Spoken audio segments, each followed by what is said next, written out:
जवान हूं तो जब से सुना ना मर जाना है, कब्र में जाना है, जनाजा देखा है, कब्र में बंदे को उतरते थे, मुझे मौत से बड़ा डर लगता है। कोई वजीफा बताए, ये मुझे कोई नसीहत करें।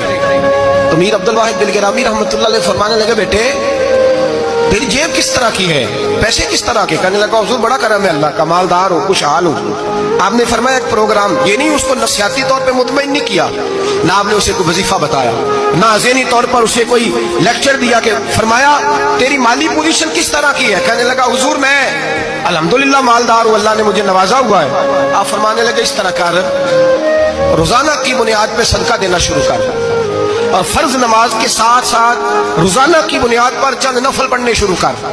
सदका रोज दे, 10 रुपए दे लेकिन देने रोजाना है, 15 रुपए दे लेकिन देने रोजाना, रोजाना की बुनियाद पर सदका कर।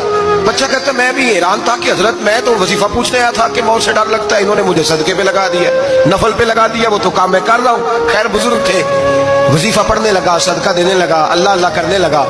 फरमाते हैं कुछ दिन बीत गए तो मीर अब्दुल वाहिद बिलगिरामी रहमतुल्लाह अलैह 6-7 माह के बाद दोबारा मुलाकात हुई तो फरमाने लगे, बेटे अब तेरा क्या हाल है?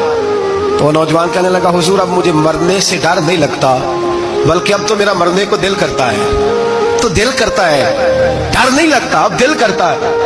और हुजूर आपने मेरे साथ किया क्या है कि मेरा तो दिल करने लगा है मरने को, खौफ निकल गया है, दिल करने लगा है मैं जाऊं। तो बड़ा खूबसूरत इरशाद फरमाया, क्या बात है, अल्लाह वालों की बातें अल्लाह के लश्करों में से लश्कर होती।